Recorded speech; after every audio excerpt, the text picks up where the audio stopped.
Magandang araw po mga kaibigan. Well, ngayong araw isa na namang problema ang ating bigyan ng explanation sa ating mga tagapanood. Well, hindi naman ito problema natin lang, kundi problema ng bansang Pilipinas. Well, kanina lang, November 5 before mag 5 p.m.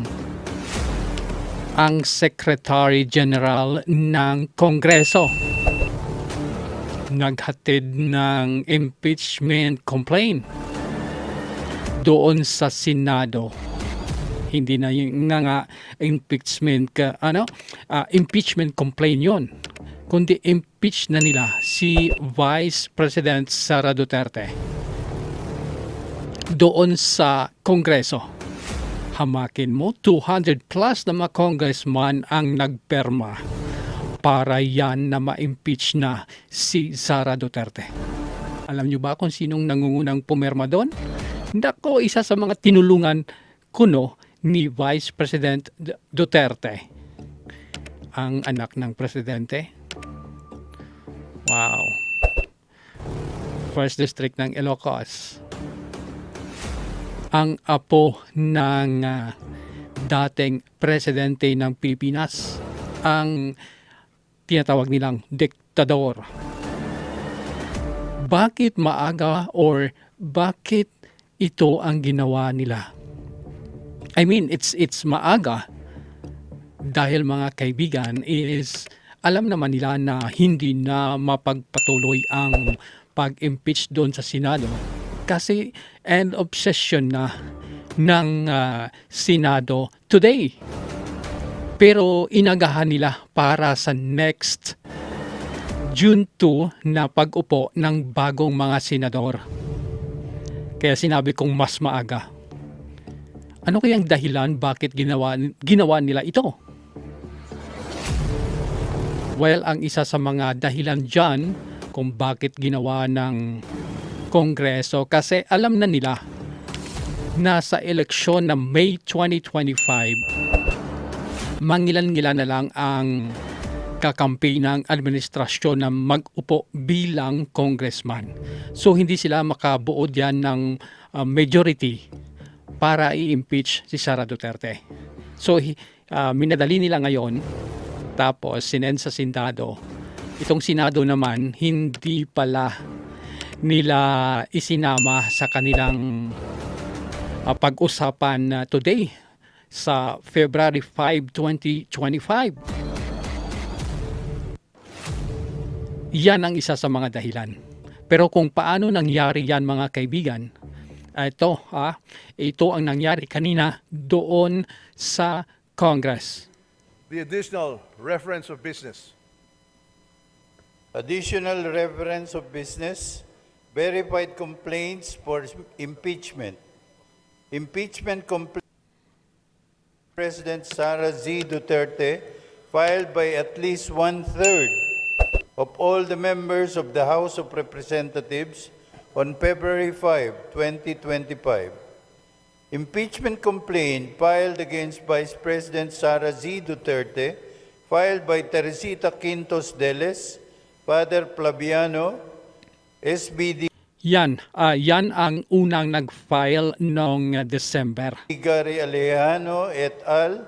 And endorsed by Representative Percival B. Sendanya of the Yan po ang Akbayan number Party one List on nilang December final, 2, 2024. Impeachment complaint filed against Vice President Sara Z. Duterte Yan ang pangalawa. filed by Teodoro Casino, Lisa Masa, Nery Colomares et al. And endorsed by Representatives Franz de Castro of the Wow, yun talaga, no?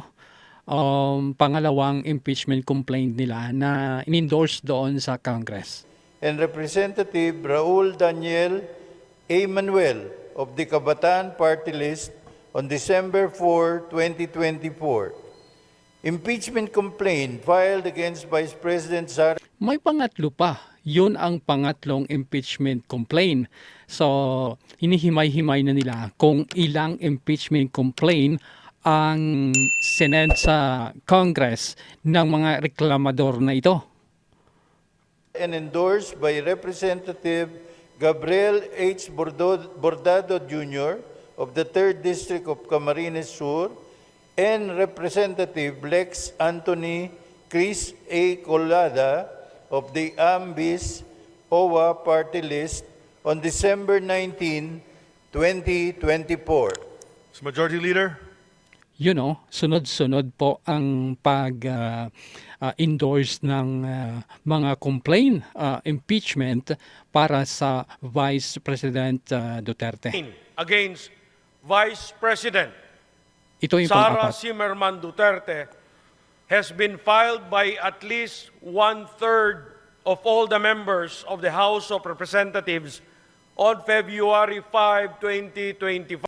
Ito po yung February 5 na pinail ng almost 1/3 ng mga congressman. As of today, February 5, 2025. the Secretary General will please respond. Mr. Speaker, as of the present, Parang inosente the total si number Speaker, of members of the House of Representatives is 306. 306. The Majority Mga Leader is congressman. recognized. Mr. Speaker, may we inquire from the Secretary General how many members of the House verified and swore before him the impeachment complaint? Secretary General, please respond to the query of the Majority Leader. Yes, Mr. Speaker. Pursuant to Section 14, Rule 4 of the Rules of Procedures, in impeachment proceedings, the total number of House members who verified and swore before me this impeachment complaint is 215 House members. 215 sa out of 302. Grabe naman to, ha? Grabe naman to.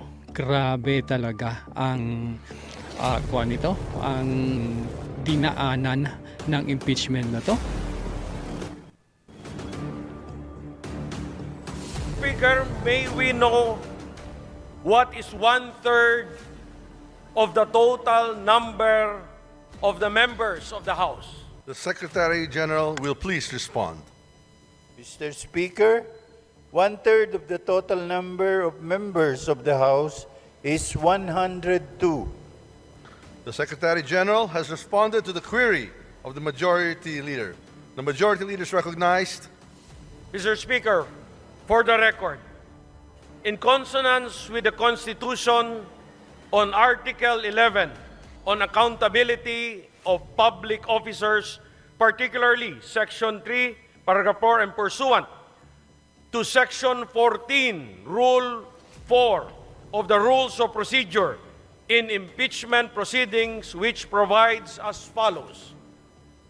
Section 14, endorsement of the complaint resolution.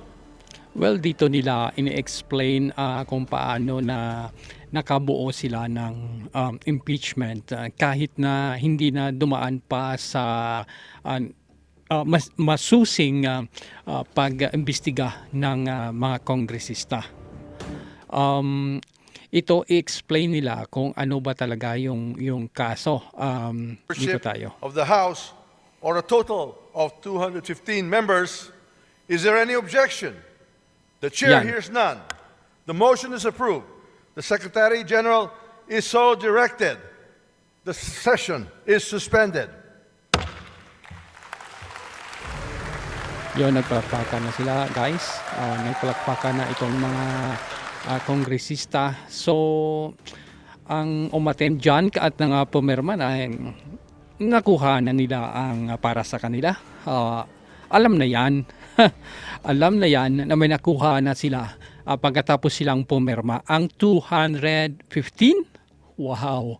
Ang laki. Okay. Na session is natapos na ang session, suspended. So, ang Secretary General ang magpunta na sa Senado para sa kanilang ipadala dito sa Secretary General din ng Senado para Session is ipa-receive. resumed. Okay. The majority leader is Dito na. recognized. Mr. Speaker, in accordance with Section 16, Rule 6 of the Rules of Procedure in impeachment proceedings, I move to elect the following members of the House of Representatives as prosecutors So in the meron din trial on silang impeachment complaint filed tinalagang prosecutor galing sa Kongreso. Pero ang mga judge dito is mga senador. So ang prosecutor is from Congress, 12 ito, no? 12. Tapos ang korte is ang Senado. So yun ang reason na si Secretary General ang pupunta doon sa Senado para i-send ang sinasabing impeachment complaint or kaso ng impeachment ni Vice President Sara Duterte. So puntahan naman natin ang medyo tapos na tayo dito. Tapos na tayo dito na tayo sa explanation ng abogado. Kung sino o ano ang mga posibleng lusot dito ni Vice President Duterte, kag ano yung posibleng lusot din ng mga kongresista na nag-file sa pang-apat na impeachment complaint, which is ang tatlong impeachment complaint ay hindi pa yata nila andun lang sa Congress, pero walang nangyari doon. So ang ikaapat na impeachment complaint, ito yung mas malakas na kung saan inaprubahan ng 215 na mga kongresista ang pag-impeach kay Sara Duterte. So dito tayo, kuha natin to, padinig natin sa ating tagapanood. Para hindi po yan ganon. Ang trabaho lang po ng House of Representatives is to determine kung meron bang sufficient form, substance dun sa impeachment complaint para i-refer nila sa Senate yung tinatawag na Articles of Impeachment. Tapos yung Senate po, yun yung magta-try ng impeachment proceeding proper. Sila Yes, tinatalakay dito ang validity ng impeachment na pinail ng taga-kongreso. So, explain dito ni Attorney Neil Abayon kung ano ba talaga ang habol ng mga kongresista sa Vice Presidente, kung paano nila ito i-impeach or i-prosecute ang Vice President doon sa harap ng mga judges or mga senador. sufficient yun siya, ifa-file niya yan ngayon sa korte para ma-file na yung criminal case proper. So parang ganyan din po yan sa impeachment. I-reviewin muna ng lower house, tapos pag sufficient siya, ifa-file or isa-submit po nila ngayon sa Senate for the impeachment trial. Pero tandaan nyo rin po, in an impeachment case, hindi naman po to siya equivalent to a criminal case. Ang main purpose lang po ng impeachment is purely political, meaning ang objective lang po nito is tanggalin sa pwesto yung impeachable officer. Binigay ko lang po as analogy yung sa regular criminal cases kasi in a sense parang ganun po kasi yung procedure. Pero again, tandaan, hindi po criminal in nature ang impeachment. Hindi po ibig sabihin porket na file or na endorse ang articles of impeachment is criminal na agad yung impeachable officer involved. So unang-una po ang tatandaan natin is that in the case of Francisco versus House of Representatives, yung 2003 case po, it is one of the landmark cases po talaga when it involves impeachment.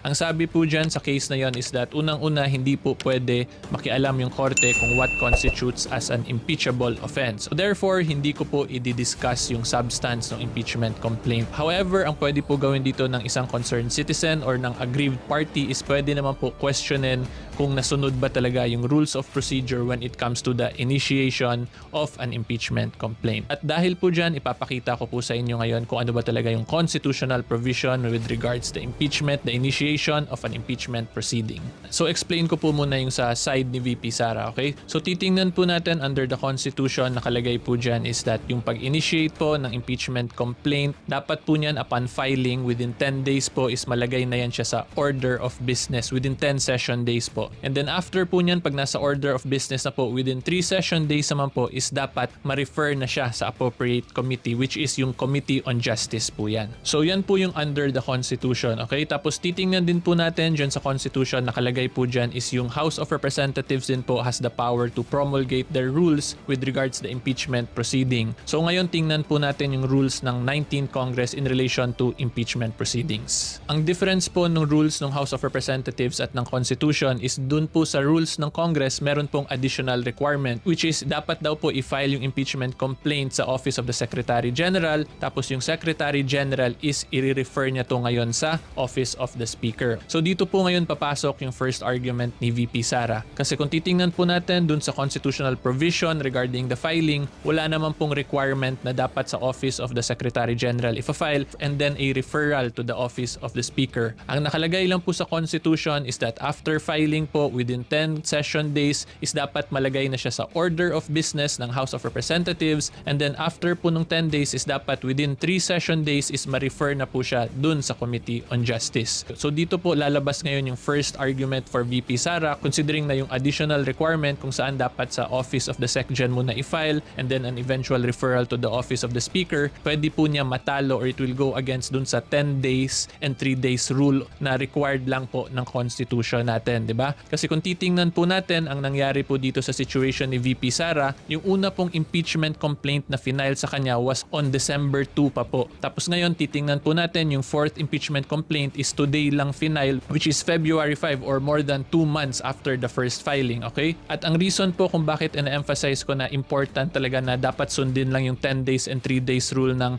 Constitution is because once po kasi na initiate na properly initiated na ang isang impeachment complaint, papasok na ngayon yung 1-year bar or yung Yes.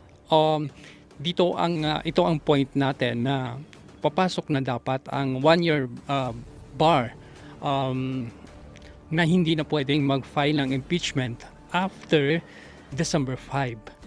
So December 5 after a year, so that's gonna be December 5, 2026 2025. Kasi December 5, 2024 nila pinail.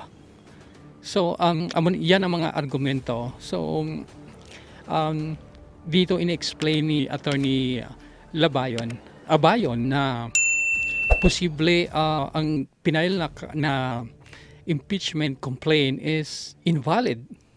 So yan ang nakakatawa. Kasi invalid na nga, nag-file uli sila ng February 5 ng 4th impeachment complaint pagkatapos na inapprove ng 200 congressman, tapos dinala ng Secretary General doon sa Senado. So hindi maintindihan masyado ng mga mamamayan bakit ganito hindi sinusunod ang saligang batas. So pakinggan natin.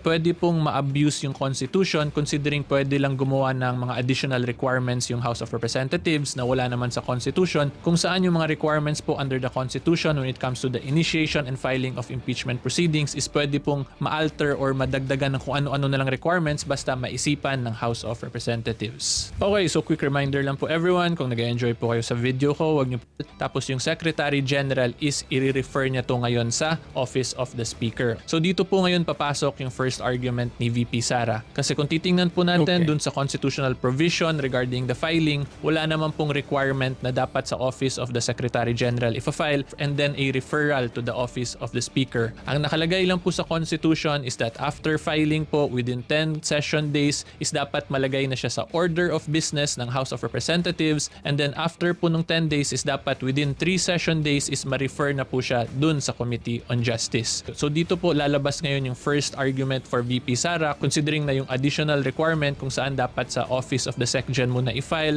and then an eventual referral to the Office of the Speaker, pwede po niya matalo or it will go against dun sa 10 days and 3 days rule na required lang po ng Constitution. So dyan pa lang mga kaibigan, makikita na natin na maliwanag na mananalo na dito ang Vice President si Sara. Manalo na dito kasi maraming mga illegal na pangyayari habang nagpa-file sila o ginagawa nila itong impeachment complaint. Ito naman, di ba sabi natin dumating na doon sa Senado. Tapos, in-explain dito ni Senator Coco Pimentel na wala sa minutes nila or sa plano nila na pag-usapan ang impeachment. Pagkatapos today is a last day ng kanilang session kasi mag-election na. So bakit nila ngayon pa ngayon pa nila balak na paumpisahan sa Senado. So natawa dito ang ibang mga senador dahil minadali nila na dalhin doon sa Senate para ipagpatuloy itong impeachment.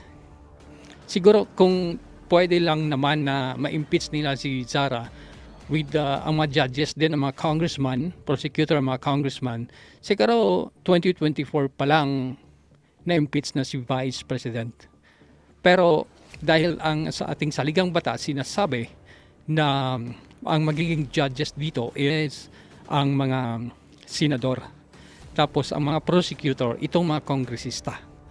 So ating pakinggan ang explanation dito ni Senator Coco Pimentel pagkatapos na natanggap daw ng Senado Senado, tapos hindi na doon nila pinag-usapan sa kanilang last session today doon sa Senado. Ano na yun? August na siguro yun, di ba? Sir, last lang, sir. Wala na. Meron kaming June 30, 12 noon kami.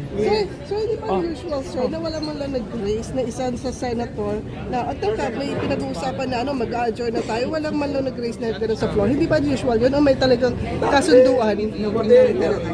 Si Senate Secretary mag-i-inform pa yan sa amin. Siyempre, hindi naman na nakatanggap. Yes. Kasi Ang Senate communication Secretary, from the ganun-ganun. inform pa sila. Dapat report yun. Pero since without that, Parang yung media na nag-intervene dito, nagmamadali na, recording na impeach nangyari si gano'n. Vice Wala man lang President. isang na-curious na. Kaya, Meron naman talagang Nga, time bakit lag sa curious mga tayo? videos dito, di ba? Bakit May time curious lag. When you kayo? receive it, alam, takbo ka agad to report it. Yeah. Kasi may time lag talaga. Pero sir, pwedeng may isingit time yun lang sa talaga. Yung kahit kanina lang siya. Itong mga media na to Pero is, judgment nako, call na yun ang leadership ng Senado. So, it's only the SP or the Senate Secretary who can give us the sequence of events. Ano na lang. Pero sa akin, hindi unusual. May time lang. When you receive something, hindi ka naman tatakbo immediately sa Yeah, plenary to it's report na usual. I received something. Yeah, Gagawa it's ka pa usual. ng mga formal dyan. yeah, it's usual. Usual talaga na pagkatanggap, may mga proseso pa bago i-inform ang Senate kung kung idala sa kanilang minutes itong impeachment na to. So it's regular. Patakaran ng Senado ang ganito. Pero marami pang nagtatanong sa ngayon bakit daw na hindi nila tinalakay sa kanilang last session. What's the sentiment po, the prevailing sentiment among senators with respect to the fact that sinabit to last day ng session and a few hours before Wala, adjourned? hindi naman pinag-usapan. Pero sir, signal ba yun na hindi priority yung Hindi, priority yung impeachment, pero syempre you cannot make it parang masyado, you cannot appear to be too excited. You're a court. You're a court. You should not show any excitement or any emotion or ano. So, normal lang tayo. Normal lang. Relax lang. sir daw against this? May narinig ba kayong against Wala rin ako narinig. Walang ganong usapan. Lalo na yung code, di kailangan ng session before mag-code, di wala na. So yun na maliwanag na in-explain ni Senator Coco Pimentel na hindi na makahabol pa. Kasi magpapahinga na pong lahat, mag-e-election na, campaign period na. Tapos sa June 2, sa kanilang pagbalik ng sesyon, ang Senate is matatapos na sa June 15, I think. So wala na silang time para pag-usapan yan. So, pag-usapan yan sa sunod na set ng Senado kasama dyan ang 12 na mananalo sa election sa May 2025. Antayin sila ng 12 na nakaupo na. So pagkatapos nitong midterm election, may 12 na senador na uupo. So doon natin malalaman kung majority doon ay galing sa PDP o sa kapartido ni Sara Duterte. Walang mangyari sa impeachment kasi sila mismo ang magiging judge sa impeachment na i-impeach nila ang kanilang kapartido. So mag-double time na ngayon ang kaalyado ni Marcos na mga senador na manalo sila para ang impeachment ni Duterte is mapaalis siya bilang senador na mapaalis siya ng mga senador na judges. Ang vice president ang impeach na. I-judge nila kung talagang tama ang kaso na final ng mga kongresista na mga nagreklamo laban sa kay Vice President Sara Duterte. So next time, antayin nyo na naman ang development ng mga kasong ito, tsaka ang ating mga analysis kung ano ang posibleng panalo ni Duterte o ang gagawin ng Kongreso after na pinadala nila sa Senado. Anong gagawin nila sa next session sa June 2025? Ito pa rin, Pinastorya Talks.